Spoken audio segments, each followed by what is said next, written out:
Boa tarde. Sejam bem-vindos a mais uma live da BMP. De 15 em 15 dias, nós temos esse encontro aqui marcado para bater um papo sobre o mercado de publicidade, comunicação, cultura e tudo mais. São exatamente 4 horas da tarde e vai começar essa live, porque o tema de hoje é regionalização da mídia. Comigo aqui, como sempre, meu brother, Pedro Valente, publicitário, participando aqui da nossa live. Boa tarde, Pedrão. Boa tarde. Mais uma vez, grande prazer estar com você e com os seguidores da gente na BMP. É isso aí. E para bater esse papo hoje aqui com a gente, estamos recebendo Armando Havana, né, diretor do portal Bahia Econômica, e Fernando Passos, presidente do Grupo Engenho. Boa tarde, sejam bem-vindos.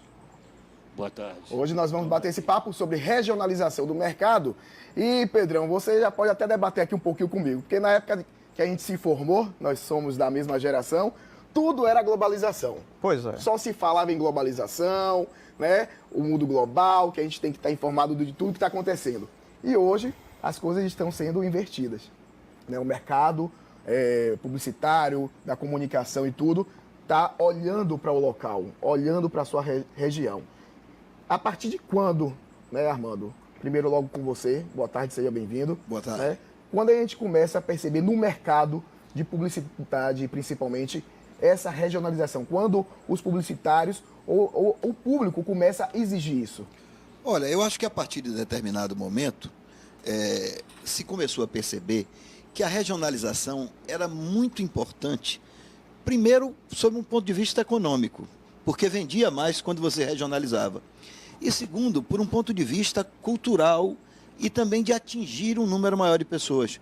É muito diferente num país que tem a variedade cultural como o Brasil e do tamanho do Brasil.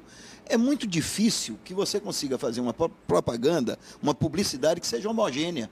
Porque as diferenças... consiga agradar, né? Pois é. É o grande problema, acho que, do país também, né? Ser um país continental com tantas culturas. Isso, só para você ter um exemplo. A população do Rio Grande do Sul é completamente diferente da população do estado da Bahia. Total. Seja sob o ponto de vista cultural, seja do ponto de vista étnico e econômico. Então, quando você faz uma propaganda ou uma publicidade homogeneizada, você não está atingindo todo o público. Você pode estar atingindo camadas de público, mas o ideal é que você regionalize para atingir toda a população daquele local. Ô, Fernando, para a gente ser mais didático, para quem está acompanhando a nossa live, a gente já com a pergunta principal, né? O que seria realmente essa regionalização do mercado publicitário? Boa tarde para vocês. Repare bem, essa é uma briga velha, né? Uma briga velha. Por que uma briga velha? Porque a constatação que a gente tem é que a discussão sobre a regionalização, na maioria das vezes, fica muito no plano cultural, o que é ótimo, maravilhoso e tal. Só que para nós que trabalhamos com propaganda, que estamos no mercado, que precisamos ganhar dinheiro, precisamos pagar salários, precisamos receber salários, a questão da regionalização é fundamentalmente uma questão econômica. E é uma questão de você restaurar, entendeu? Um desequilíbrio que existe no processo publicitário. Quer dizer, o que é que acontece com a propaganda hoje? Você tem 80% do bolo publicitário está no eixo Rio-São Paulo. 20% está no resto do Brasil. Enquanto que 20% das pessoas que trabalham em propaganda estão no eixo Rio-São Paulo e 80% estão no resto do Brasil. Quer dizer, é um processo inverso, absurdo. O que é, por que mas São Paulo produz, certo, mas o que vale é quem consome. Nós consumimos e não recebemos o proporcional ao nível de consumo que a gente tem, entendeu? Isso é uma discussão longa que a gente já tem, entendeu? Então, é uma questão de restauração de uma justiça econômica, entendeu? Que a gente quer fazer, entende? Então, quando a gente fala em regionalizar verbas, por exemplo, federais, governamentais, entendeu? Que aí a gente pode fazer através de decretos, entendeu? O povo de São Paulo berra, entendeu? Então, eu vi a discussão anterior aqui e fiz questão, inclusive, de estar presente, porque eu queria restaurar, porque parece, quando a discussão aqui, parece que é um negócio de vontade, não de talento. Não é nada de talento, não.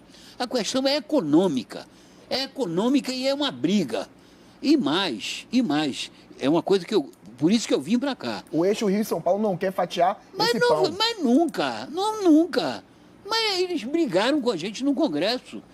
O pau comeu, rapaz, para a gente aprovar uma resolução disso. E no você Congresso tem de uma Propaganda. coisa a mais nisso, que é o seguinte: o Brasil deixou de fazer de política de compensação, de distribuição, de renda, inclusive. Então, quando você pega como é distribuído o bolo de propaganda das estatais brasileiras e do governo federal, um pouco na linha do que Fernandinho está falando, significa dizer que eles estão consolidando a concentração de renda no eixo Rio-São Paulo, porque a Caixa Econômica joga muito mais recursos para lá, porque o Banco do Brasil joga muito mais recursos para lá, sem levar em conta as especificidades de cada lugar. Só para dar um exemplo importante, alguns estados têm uma população mais jovens, outro mais jovem, outro mais idosos. A população de um banco como a Caixa não pode ser igual para um local onde a população é muito mais idosa e tem menos condições de tomar empréstimos para casa própria do que numa população jovem que está recém entrando no mercado. Lógico. Tem que ser diferente. E isso não é levado em conta pelas estatais brasileiras. Eu acho que, assim, eu concordo plenamente com vocês, a questão da restauração, né, da gente ter uma equidade econômica nesse sentido, mas eu acho que a justificativa técnica, ela existe de uma forma tão fundamental, como você falou, Armando, que não há realmente uma desculpa para que não seja regionalizado, né? Então, por exemplo, eu visitei nos Estados Unidos uma agência em Dallas, né, no Texas. E quando eu cheguei lá, eu fiquei impressionado com as contas, eram contas todas nacionais, né, nos Estados Unidos. E eu falei, poxa, e é atendido aqui em Dallas? E aí me disseram, não, é atendido na região sul dos Estados Unidos, porque os Estados Unidos, aí essa história a gente já conhece, é um país continental, ou seja, igualzinho a gente. E o norte dos Estados Unidos não se comunica com o sul, então a gente pega 3 estados e aí a gente tem o cliente ali 100% regionalizado, falando com o sul dos Estados Unidos, falando com o leste, falando com o oeste, falando com o norte. Então, essa justificativa técnica, né, Fernando, eu acho que isso é muito claro para todos nós, além dessa questão econômica que faz toda a diferença para o nosso mercado, né? Pode ficar à vontade. Eu queria pedir uma licença a vocês. Lógico. Por coincidência, eu estava já com olhos para esse debate e saiu na Folha de São Paulo um artigo muito interessante que é: empresa terá que casar discurso e prática para ganhar novo consumidor. A preferência do consumidor será cada vez mais por produtos feitos perto de onde ele vive e por marcas engajadas. Esse novo perfil chamado de local ativista, o nome do consumidor, é apontado como consultoria de tendências. Entendeu? Foi desenvolvido a partir de análises especialistas. Isso no mundo inteiro está acontecendo. Eles estão determinados a manter o dinheiro em suas próprias comunidades. Assim, priorizam um produto feito na região onde moram e acaba com aquela ideia de que o que vem de fora é melhor. Agora, é interessante que ele diz o seguinte: não significa que esse público seja contra o modelo capitalista e rejeite completamente. Ele quer que esse modelo, isso que você está falando, que a empresa nacional, ela tem uma visão local e uma perspectiva de comunicação local, como faz a Chevrolet, como fazem as montadoras de automóveis no Brasil inteiro. Entendeu? Eles estão trabalhando nessa perspectiva. Ainda que, infelizmente, ainda só na parte de varejo, né, Fernando? Na Porque parte de varejo, institucional ainda não, né? ainda institucional não. Mas só agregando isso, que Fernando tocou num ponto importante, no mundo inteiro hoje o que se vê não é mais só a globalização. É a globalização com foco local. Isso. Da seguinte forma, não é que a população esteja eliminando a globalização, Não. Ela quer a globalização, mas ela vive no local, no município. Mas ela quer que o cara fale para ele. Para ele, exatamente. Ela não quer que o cara fale geral, não. Exatamente. O Banco do Brasil, algum tempo atrás, fez uma campanha que era um absurdo. A campanha era maravilhosa, dizia assim, o Banco do Fernando. Aí quando falou Banco do Fernando, o Banco do Armando, aí disse, bom, do Fernando não sou eu. Ela não está falando comigo. Repare bem, para ela falar comigo, é o Banco de Fernando. Claro. Peraí, rapaz, está entendendo? Quer dizer, é uma sutileza, e esse alcance você não pode ter, como foi dito aqui, não pode, não adianta um baiano ir para lá passar 2 meses que não vai adquirir a linguagem do gaúcho, não vai, Não vai, você sabe que não vai. Perfeito. Entendeu? Como ao contrário também Como não ao vai contrário acontecer. não vai acontecer. E a coisa é entendeu? tão forte que nos programas televisivos do Brasil afora está acontecendo um fenômeno curioso, que é o seguinte: entra a programação nacional, mas quando entra a programação local, muitas vezes supera o Ibope da Justamente. programação nacional. Ou seja, mostrando que a população quer saber o que está acontecendo no seu entorno. Isso acontece muito aqui na nossa Demais. aqui na nossa região, né? Os programas locais aqui têm uma audiência Exatamente. muito Não, é, significativa. Exatamente. Aqui em Salvador, principalmente, da programação. Ainda bem. Ainda Isso bem. é uma coisa Graças muito a Deus. boa. Eu Acho sou ótimo. apresentador, né, de um programa aqui Você local bem que sabe, passa todo né? o estado da Bahia, eu só faço agradecer. E assim, as marcas, né? Voltando à questão técnica, realmente da justificativa técnica, existe uma identificação muito maior do público com a marca quando realmente essa marca vem falando o seu sotaque, vem falando a sua língua, né? Então, eu acho que isso é uma questão realmente técnica que não há justificativa alguma para que, a não ser o grande lobby, né, do eixo, para que a gente não transforme isso dia. Um exemplo do que você está falando, você citou a campanha do Banco do Brasil, tem uma campanha que todo ano acontece de uma cervejaria que ela intensifica a sua força no Nordeste com a campanha de São João, né? Ela tem um destaque no verão, ela aparece em outras ocasiões com campanhas muito bem feitas, mas no período junino, que acho que já até começou, período de maio aqui, intensificando até julho, ela dá um destaque para uma campanha exclusivamente para o Nordeste. E ela pega aí todos os estados do Nordeste, né, que é a Nova Skin.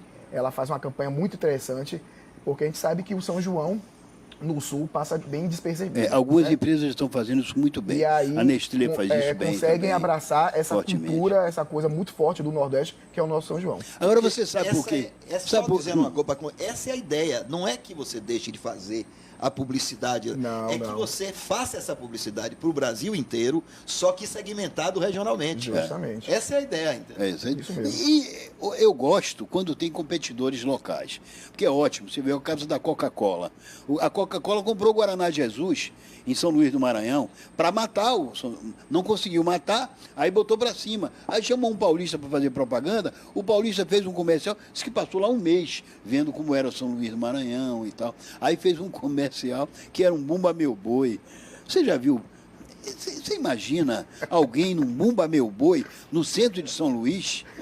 Tenha paciência, né? Ô, Fernando, é a mesma coisa quando a gente vê, às vezes, uma marca que quer vir falar com o baiano, e aí ele vem capoeira, baiana de acarajé, vinda do Senhor do Bom O meu Fim. rei. E com a gente título, tem é que o meu rei, é o entender meu que rei. baiano não fala o meu rei. É o meu rei, Já há algumas é. décadas. Definitivamente. Isso pode ter sido na década de 60, Ou então- isso pode ter sido na década de 70, mas já tem muitos anos Ou que então, o baiano não viu? fala o meu rei. Ou então aquele título famoso. Vamos mostrar o que é que a baiana tem. Isso, justamente. Né? É isso que você falou. E você isso é uma ainda grande tem o verdade. contrário, quer dizer, aquilo que o Fernando também estava colocando. A publicidade que faz o oposto, que atinge mal o seu público. Você pega Salvador, Salvador é uma cidade afrodescendente, com mais de 80% da população afrodescendente. Você pode fazer uma propaganda que seja um desastre, se você não for atingir o público Justamente. afrodescendente. Então, é preciso ter muito cuidado com isso, porque, como diz Fernando, não é só pela cultura. É porque você vai vender muito mais se atinge 80% da população do que se não fizer. Primeiro isso. vem o interesse econômico, realmente, que é o sustentáculo de tudo. E depois, claro, que você vai observando os outros aspectos, né? Sociais, culturais e tudo mais. Tem uma pergunta aqui, né, que foi feita, acho bem interessante. Acho que é uma questão até mais didática para quem está acompanhando a nossa live, que eu queria que vocês respondessem. O que quer dizer com regionalização da mídia? Seria centralizar as demandas regionais em agências locais, ao invés de receber o pacote pronto das agências nacionais, personalizar a comunicação para o diálogo regional ou utilizar as agências locais para a comunicação nacional? Eu achei isso bem interessante. Repare bem, o formato que a gente acha ideal, do ponto de vista algumas empresas já utilizam, o Boticário já utiliza, as montadoras já utilizam, a Nestlé usa um pouco, entendeu? Um pouco. E são formatos que resolvem a questão cultural, de linguagem, e resolvem a questão da mídia, fundamentalmente. A vivência da mídia de cada região é diferente de uma região para outra, entendeu? Por exemplo, vamos analisar o caso da Bahia, outdoor. Não existe nenhum estado do Brasil que tenha o outdoor com a importância que a Bahia tem, por razões várias, históricas. A Bahia tem uma razão específica. Né? Entendeu? Então, por uma questão da legislação, etc, etc. Entendeu? O paulista e a grande empresa nacional, ela tem uma visão equivocada do outdoor, porque a visão dela é uma visão local. O São Paulo não tem outdoor, só no interior de São Paulo. Rio de Janeiro só tem outdoor, há algumas ruas, algumas avenidas, como a Avenida Brasil, etc, etc. É aqueles lambe-lambe, né, no Rio de Janeiro. Ele né, não tem, e são tabuletas com uma intensidade, e eles não compreendem, às vezes, a questão do preço do outdoor. Porque o preço aqui corresponde à qualidade do que é oferecido. Ao retorno, né? Entendeu? Então, eles não têm esse nível de compreensão. Assim como a gente pode não ter compreensão, por exemplo, de algumas mídias que tem no Rio Grande do Norte. O Rio Grande do Norte tem uma mídia do carrinho de som que vende, entendeu? Que vendia, eu me lembro disso, entendeu? Então, são características locais que só você vivendo localmente é que você tem a percepção. Eu duvido que o cara vai anunciar o outdoor. Aí o cara diz assim, vou botar em Cajazeira. Eu duvido que o mídia de São Paulo saiba onde é Cajazeira, para botar um outdoor em Cajazeira. Eu acho que o mídia da Bahia, né, nunca foi a Cajazeira. Agora é engraçado, até abrindo um parênteses, a gente está falando, Fernando, sobre outdoor. Você muitas vezes passando pela cidade e vendo que campanha está colada em determinado outdoor, você já sabe que aquilo ali não foi pensado por um mídia daqui, Perfeito, né? Pronto. Você sabe, você olha assim, esse outdoor tá aí sambando nesse lugar. Prenderam ali, colocaram por colocar, né? Pronto. Então essa é a questão que você diz, quanto é que custa, qual é o prejuízo disso? Qual é o prejuízo de você, por exemplo, fazer uma convocação para o banco do Fernando e o Fernando não prestou atenção, o Armando não prestou atenção? Qual é o tamanho do prejuízo desse negócio? Total. Qual é o tamanho de um prejuízo de um outdoor colado no lugar errado? Qual é o tamanho do prejuízo de um outdoor colado atrás de um poste, por exemplo? Entendeu? Então, essas coisas precisam ser examinadas do ponto de vista econômico. E a empresa, eu tenho certeza absoluta que ela tem sensibilidade para ter essa percepção. A empresa local, agora, né? Nós precisamos começar a brigar por isso. Eu acho que o mercado da Bahia, só completando, o mercado da Bahia está muito preocupado em aperfeiçoar a agência e não está preocupado em aperfeiçoar o mercado. Não adianta você ter uma boa agência se você não tem cliente. E aqui na Bahia, os clientes estão indo embora. A única possibilidade, Armando, isso eu estou dizendo, a única possibilidade que existe de cliente novo, de dinheiro novo no mercado de Salvador, né, da Bahia, de Salvador, é a regionalização. Não há outro caminho. Não há outro caminho. Nós vamos brigar pela mesma Coca-Cola, como dizia Rodrigo Sá Menezes. Está todo mundo com os tubinhos lá e não dá mais para botar tubinho, não. E a Coca-Cola é uma só. E eu diria ainda mais um detalhe, que é o seguinte. Hoje, com a tendência da comunicação toda passando para... beliscando muito essa coisa de redes sociais e a gente cada vez menos com a mídia convencional, né?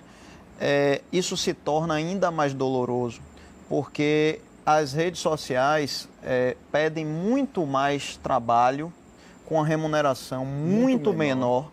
Então você tem hoje clientes que já tiveram uma representatividade muito grande para o nosso mercado, que encolheram no sentido de comunicação e passaram a investir mais em redes sociais, mas é uma conta ainda que não fecha direito nas agências. Então, o mercado se torna ainda mais difícil.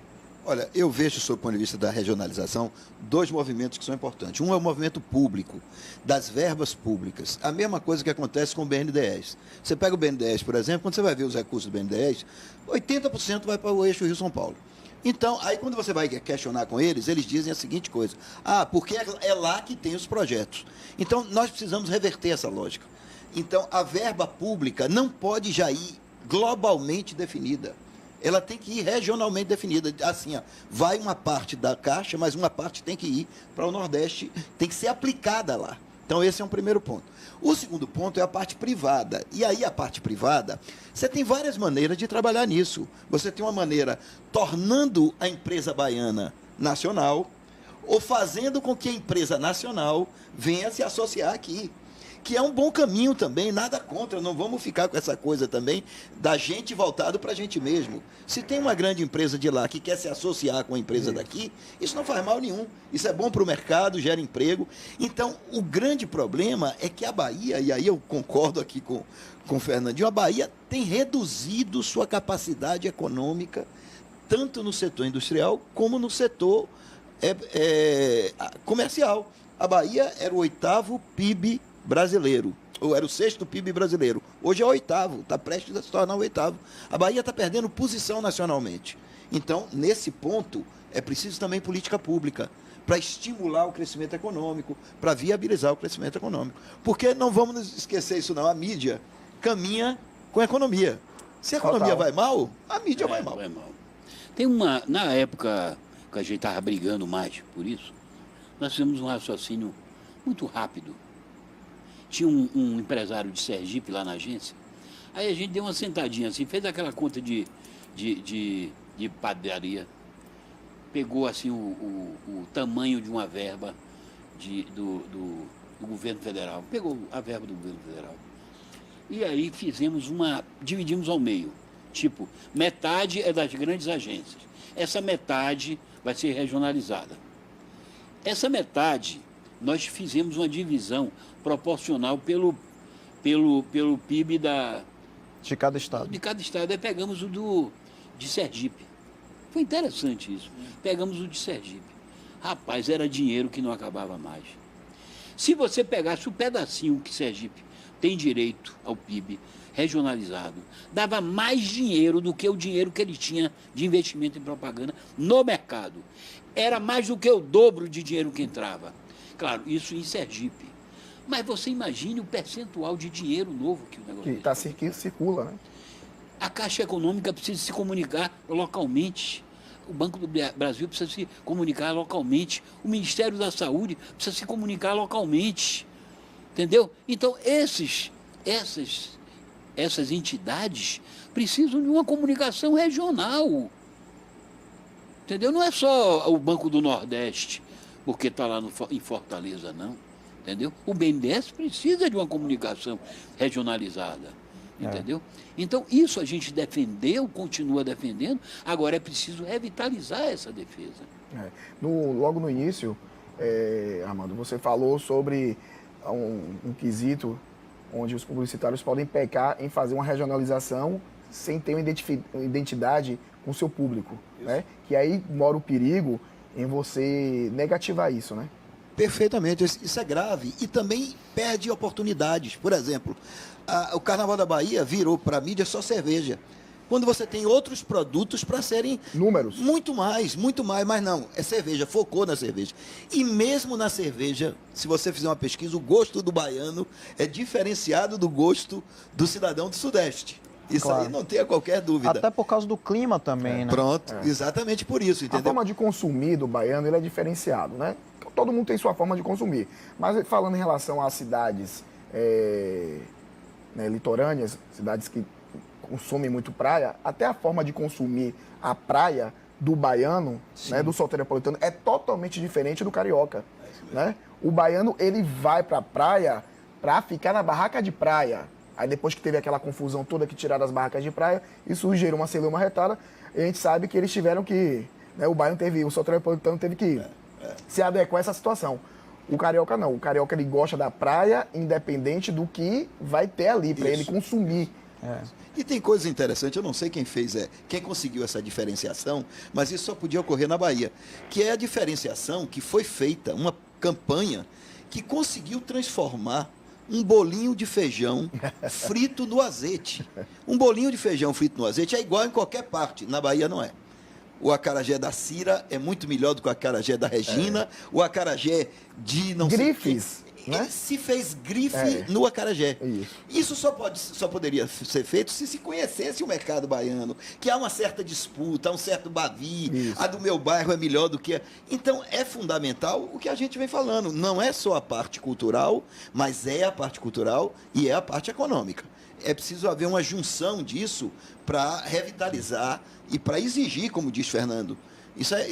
Tem um papel político, Fernando. Político e governamental. Os líderes políticos da Bahia têm que defender uma postura mais ativa. Você deu um exemplo genial. Salvador é a capital do outdoor. Não tem outra cidade no Brasil que consuma tanto outdoor. E isso, as empresas não percebem que aqui você talvez venda mais com o outdoor do que com a mídia formal. Digital, por exemplo. Entendeu? Mas isso eles só vão perceber se conhecerem o mercado local. Então, resumindo, a gente está falando muito de vivência, né?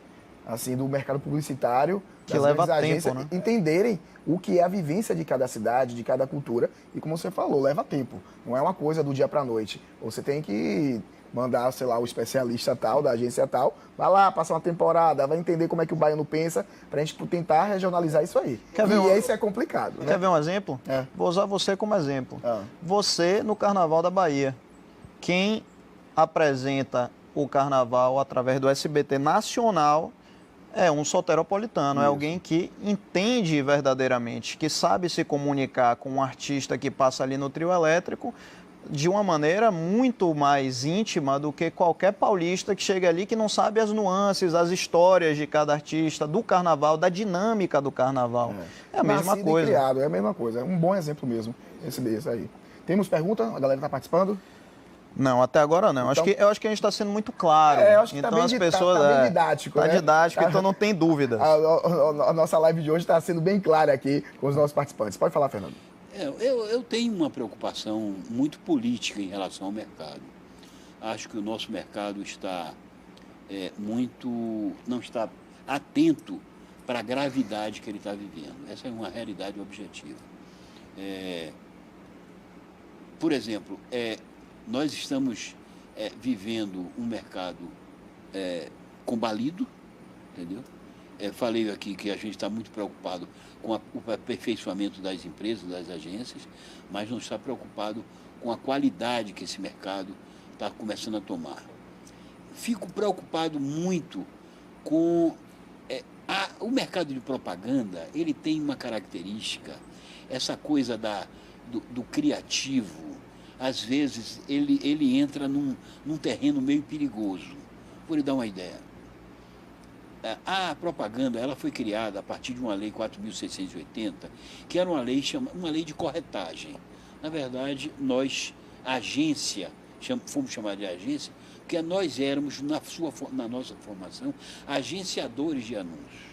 Então, nós trabalhávamos em cima de percentual, certo? Mas foi esse formato quem fortaleceu as grandes empresas e quem gerou o processo criativo do Brasil ser um dos países mais criativos do mundo.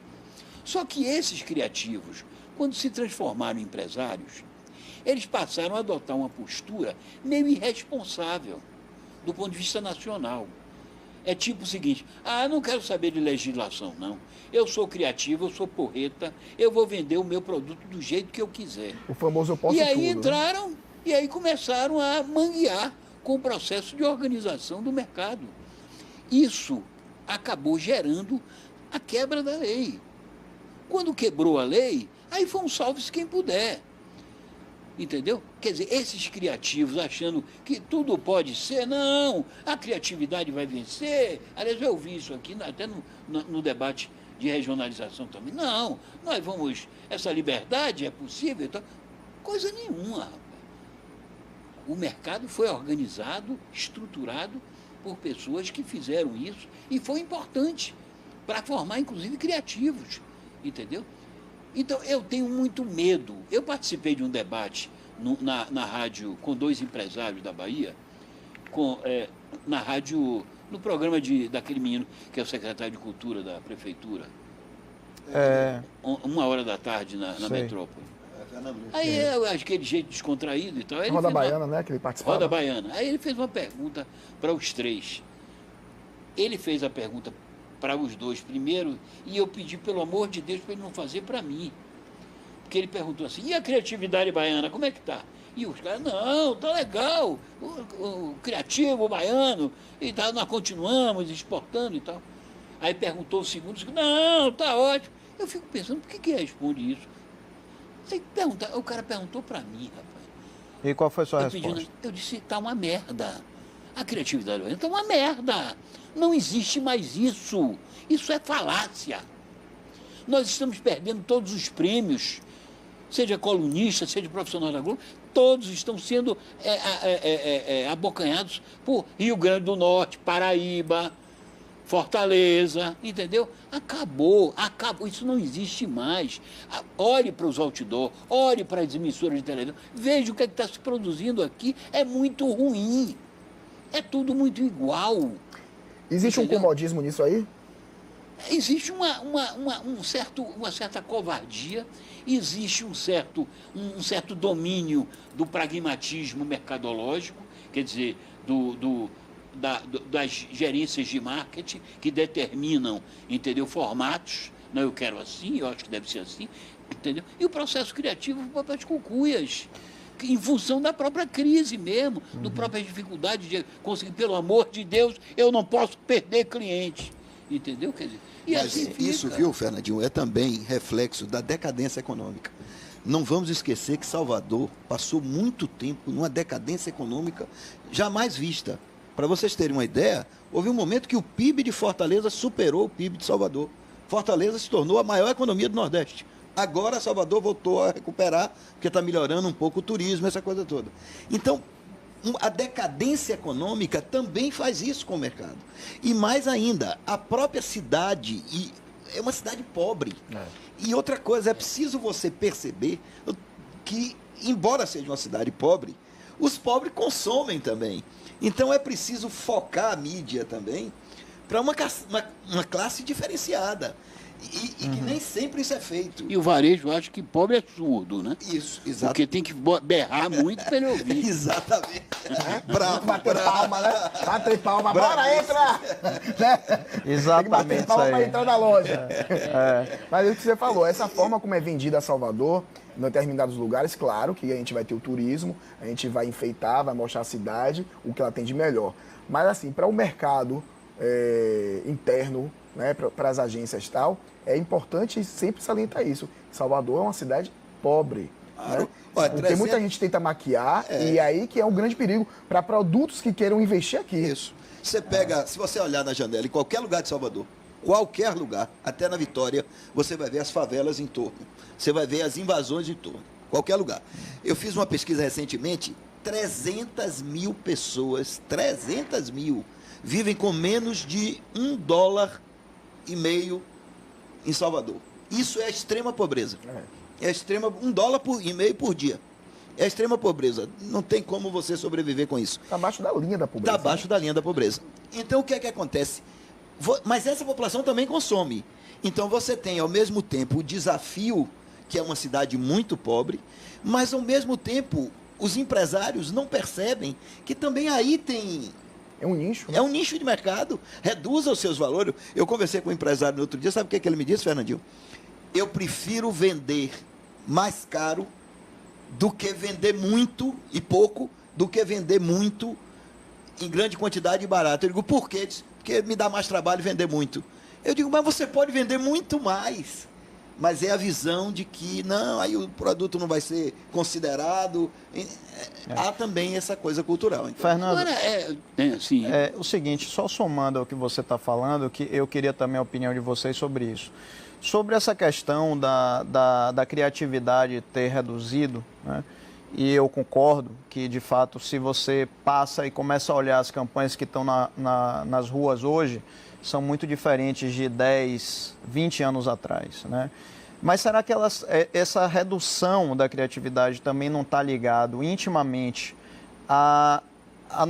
o encolhimento do nosso mercado publicitário, que faz com que o nosso mercado não seja tão atraente muitas vezes para as novas gerações que chegam, para os criativos, para os publicitários de maneira geral, que hoje, por exemplo, estão muito indo atrás de criação de aplicativos, criando novos produtos mirabolantes e indo atrás de crowdfunding e outras coisas.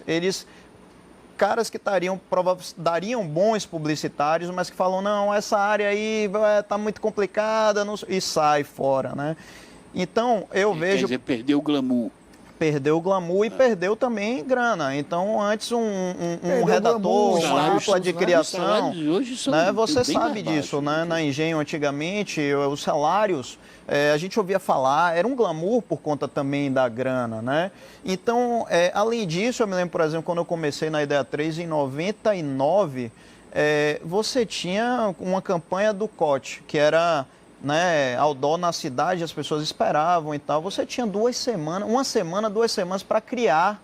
Então, olha como era diferente a dinâmica, né? Então, vocês concordam com isso? Acho que isso também pode estar contribuindo para... Concordo. Isso é uma coisa que eu sinto. Eu sou empresário, eu tenho 37 anos em Engenho Novo, então passei por vários momentos, entendeu? E hoje percebo nitidamente o nível de rentabilidade do negócio hoje é muito baixo. Muito baixo. Mas é muito baixo mesmo. Entende? Então, claro, os empresários precisaram apertar, houve uma necessidade, as agências tiveram que se adaptar, entendeu? E o nível de exigência hoje, técnica, é muito maior do que era. Entendeu? Hoje você não entrega uma campanha publicitária. Ou você entrega um planejamento, você entrega um raciocínio criativo. 360. Você entrega muito mais do que uma simples campanha de outdoor, entendeu? Você hoje, inclusive o processo de remuneração está começando a tomar um outro formato. Porque você falou, por exemplo, como é que você remunera o digital? Você não pode remunerar como você remunerava antigamente, até porque o Google e outros não pagam comissão de mídia. Então, ainda que você cobre do cliente, um dinheirinho... Aí é que, essa é a inversão. Hoje, as agências, a gente brincou uma vez, fez uma campanha dizendo que a agência morreu, porque a agência está morrendo mesmo, como agenciador. Hoje você trabalha muito mais com talento, que é o que acontece em Nova York. Não existe agência de propaganda. Existem empresas de publicidade que trabalham projetos, planejamentos, jobs, entendeu? E que a parte de mídia é feita pelos brokers. Mas aqui as nossas emissoras e os nossos complexos de comunicação não permitiram que os brokers aparecessem, entendeu? Deixa eu fazer um comentário também sobre esse ponto que Fernando falou, que é a questão da criatividade, que eu acho que a criatividade, a falta de criatividade que você está se referindo no aspecto da mídia, mas eu acho que não é apenas na mídia. Eu acho que isso também reflete um momento e uma forma de fazer política cultural que reduz a criatividade. Por exemplo, você pega hoje um edital, os editais antigamente, você dava mais recursos, tinha uma característica mais elitista no fundo, mas você gerava melhores produtos. Hoje, os editais de cultura pulverizam os recursos para toda parte, isso federal, estadual, toda parte. Pulverizam os recursos e você baixa o nível de criatividade. O nível de criatividade não é apenas na mídia, viu, Fernandinho? É nas artes, é na música, em toda parte. O nível de criatividade para um país que tem João Gilberto, vê hoje as músicas que estão fazendo sucesso, são músicas de autoajuda. Se vocês repararem nas letras... E aí vem uma questão social, porque também pode estar refletindo o que o país está vivendo, né? Nesse momento, Total. é verdade. É uma Então, coisa essa meio... é uma colocação boa. É uma coisa meio intrínseca, né? Tem uma pergunta no Facebook aqui. Chegou pergunta aqui. Vamos lá. Mariana Ramos. Mestres. Tá vendo? Ó, Já começou bem. A reverência. A Mariana já começou bem. Todos os dois ensinamos. Com exceção dos, abre aspas, meus reis, fecha aspas, o uso de estereótipos ainda é válido na comunicação local ou a interação mais global já inviabiliza esse tipo de diálogo com o público-alvo? Repare bem, aí é uma contradição. Primeiro que o estereótipo nunca é válido. Eu acho que o estereótipo ele é falso, ele soa mal. E a linguagem da comunicação ela tem que ser natural, absolutamente natural, para permitir que haja um nível de proximidade, cada vez mais proximidade com o consumidor. entendeu? É nesse sentido. Então o estereótipo ele soa mal, ele arranha, entendeu? Isso não é contraditório com a questão da globalização. Eu acho, por exemplo, eu não acho, por exemplo, que que você precise falar com sotaque em cada lugar. Não necessariamente precisa falar em sotaque. Eu não acho que precisa. Aliás, em determinados momentos, chega até a ser incômodo. Sim. Tem um locutor esportivo aí no Sul, que ele é do interior de São Paulo, que ele dobra a língua, que a mim me incomoda. A mim me incomoda. Não sei, imagino que deve incomodar outras pessoas, entendeu? Quer dizer, será que não daria para dar uma melhorada um pouco? Nesse caso aí, né? é um excesso, né? Hein? Já é um excesso dele. Excesso, né? até porque porque ele fala para o Brasil inteiro. Ele não está falando para o interior de São Paulo, não. Ele está falando para o Brasil inteiro. Você está entendendo? Perfeito. Então, eu acho que essa tentativa de você criar uma linguagem nacional, global, eu acho que é uma coisa extremamente positiva, entendeu? Agora, na hora que você tem que falar localmente, eu acho que aí vale a pena você utilizar a linguagem. O dicionário baianês da vida ajuda. Dicionário aí, né? baianês. Está aparecendo nas redes sociais agora um protesto de um negro sobre uma nova novela que vai entrar, A que é próxima feita aqui novela na Bahia. da Rede Globo. Isso. E aí o cara diz que não botaram preto. Aí ele começa a falar dos atores todos, são todos brancos. Você está entendendo? Na verdade, a reclamação dessa campanha, dessa manifestação que está existindo, é porque existem atores negros, só que não existe na quantidade que eles acham que seria o ideal para uma novela que está sendo Passada gravada na Bahia. em Salvador, essa é na a Bahia. resposta, né? E aí a Rede Globo explicou o seguinte, que realmente ela entende que não tem tantos atores negros como ela queria, mas que a novela não vai falar sobre a história de Salvador, não vai falar sobre a Bahia. Existem locações que foram feitas, né, em praias do litoral do estado, mas que a trama toda não vai se resumir somente a Salvador e ao estado da Bahia. Agora tem um detalhe, eu estou curioso com uma coisa. Estou muito curioso para ver como vai ser esse sotaque baiano. Viu? Eu li. Porque sempre entra Isso eu quero ver. No estereótipo. Né? Sempre entra no estereótipo. Acaba fazendo um sotaque mais do pernambucano, do paraibano, do que do próprio Mas baiano. tem um estereótipo da própria forma como Salvador é encarada. Salvador só entra nas novelas da Globo no Carnaval, com a série da Sereia, que é da cantora. E a história é mais ou menos essa. E é a mesma coisa, como se Salvador fosse só essa festa. E isso não é bom para o mercado baiano. Salvador não é só festa, pelo amor de Deus. Alguma. Salvador também tem... Apesar de eu falar muito de evento, né, muito de entretenimento, Olha, a gente sabe que não Uma coisa me surpreendeu, nós temos um portal de economia. Vou fazer aqui uma propaganda, chama o Bahia Econômica. O portal Bahia Econômica. E eu pensei em fazer isso para a Bahia. Eu não sou publicitário, eu sou economista e jornalista. Então, o que é que acontece? Fiquei pensando em pegar o meu público da Bahia. Mandei fazer uma pesquisa sobre quem eram os meus acessos. 30% dos acessos vinha de São Paulo. De São Paulo, buscando negócios aqui. Mas por que isso também? Porque a cara da Bahia... Como é vendida, né? A Bahia é vendida, para quem procura negócio, ela é um bom negócio. Mas para quem já está no meio, para os outros que querem pequenos negócios, vamos investir. Descobrir. Não, aqui é só festa. Então, isso também não é uma boa forma de você vender a Bahia só assim. É uma boa forma, mas não apenas essa, entendeu? Se ela mostrar que tem o evento, que tem a festa, que tem o carnaval, mas que tenha outras, né, possibilidades, tudo bem. Mas se focar somente em uma, aí esse é um grande problema. Só para a gente encerrar aqui, que tem a ver com o assunto também, até que ponto a credibilidade de um veículo, né, ela interfere aí num plano de mídia de regionalização? Não entendi como... Até que ponto a credibilidade de um veículo, qualquer veículo, seja da rádio, seja, né, da televisão, né, o próprio site e tal, ela interfere aí num plano de mídia, principalmente da regionalização. Você acha que se preocupam mais com os números ou com a credibilidade do veículo? Olha, eu acho que qualquer mídia tem que se preocupar com a credibilidade, ainda mais agora. Nós estamos num momento difícil, do seu ponto de vista de credibilidade. Você chega hoje e recebe notícia, é bombardeado com notícias que não tem nada a ver. Já tem sites aí que é para você saber se a notícia é falsa ou verdadeira. A gente teve uma live aqui sobre isso, fake news. Fake news, exatamente. Olha aí, perfeito. Então eu acho que esse é um ponto que toda a sociedade e principalmente também a mídia tem que estar atento, porque fazer mídia num veículo que divulga fake news é ir contra o próprio... Não, isso que você está falando, por exemplo, essa abordagem.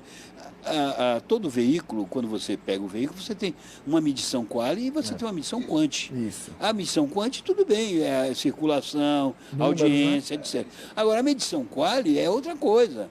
O que é que esse veículo coloca no ar?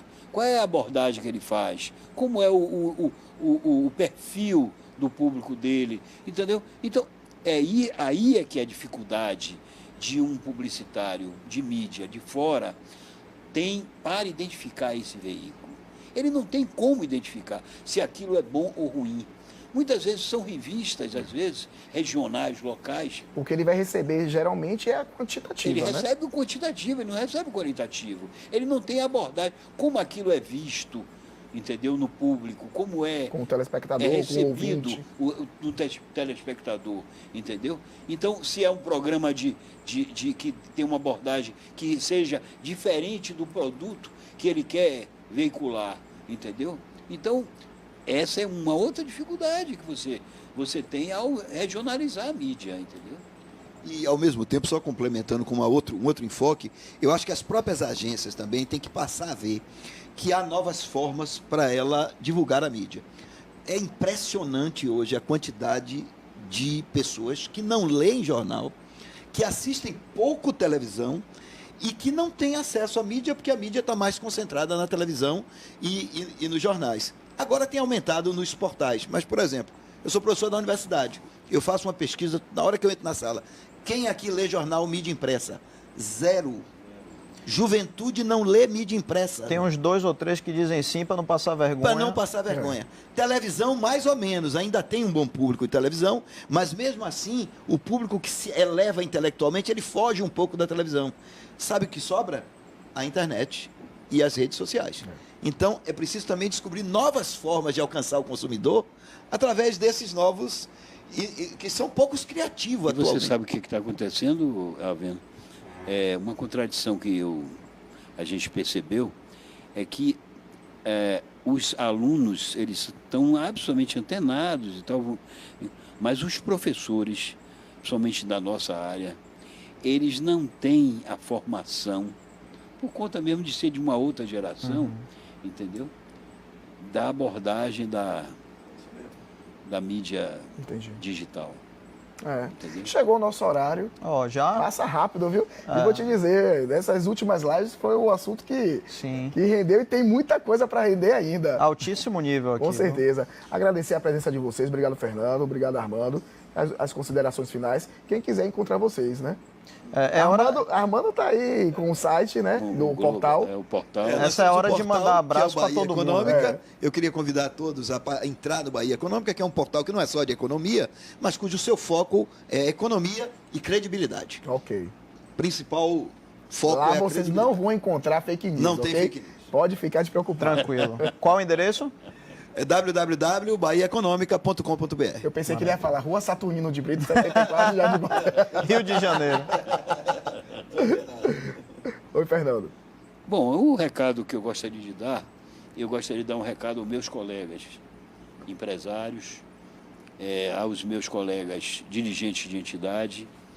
Eu tenho uma frustração muito grande de ter tentado, de uma forma muito forte, trazer a regionalização de verbas públicas para o Brasil e não conseguir.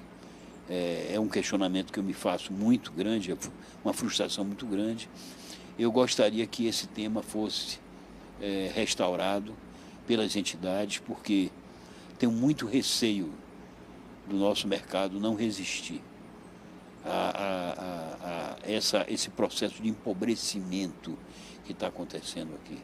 E tem um detalhe Fernando, que quando existe esse processo de empobrecimento técnico, inclusive, né, acaba que a propaganda começa a se tornar não tanto um bom negócio quanto já foi um dia. Exatamente. E aí é que a gente entra nessa perigosa espiral É uma aí. espiral mesmo. Mas é uma excelente bandeira para que a BMP sempre carregue. Pois é, que é a grande bandeira. Eu acho que é a grande bandeira. Entendeu? Eu acho que vamos pedir a nossa Ana para Vamos. voltar a tocar. Ela tá isso. ligada nisso. Por sinal, ela deve estar acompanhando. Tá assistindo. Vou dar um grande abraço Um aí. estudo sobre isso. Eu tive a satisfação de, junto com o Fernandinho, chegamos a fazer um estudo sobre essa questão da regionalização. E tive a satisfação de fazer com o Ney, com o Fernandinho, esse estudo. E esse estudo mostra, tecnicamente, com números, como é importante regionalizar a mídia e regionalizar a publicidade, principalmente pública. E chegamos até na área jurídica. Nós fizemos consultas jurídicas e identificamos que era possível perfeitamente de colocar nos editais das empresas governamentais, entendeu? A questão da representatividade regional em cada uma dessas contas. Então, se já temos os números, já temos esses Pois é. argumentos, bora fazer um grande mutirão e vamos a Brasília. Perfeito. Né? Pra gente conseguir Tamo isso junto. aí. Muito obrigado pela participação de vocês. Obrigado. E a gente volta a se encontrar no dia 22, não é isso? 22. Ok. Qual é o tema? Eu não escutei? Branded Content. Pronto, é isso aí. Dia 22, estaremos de volta às 4 horas da tarde aqui no portal da BMP, no Facebook. Um grande abraço para vocês e até lá. Tchau, tchau.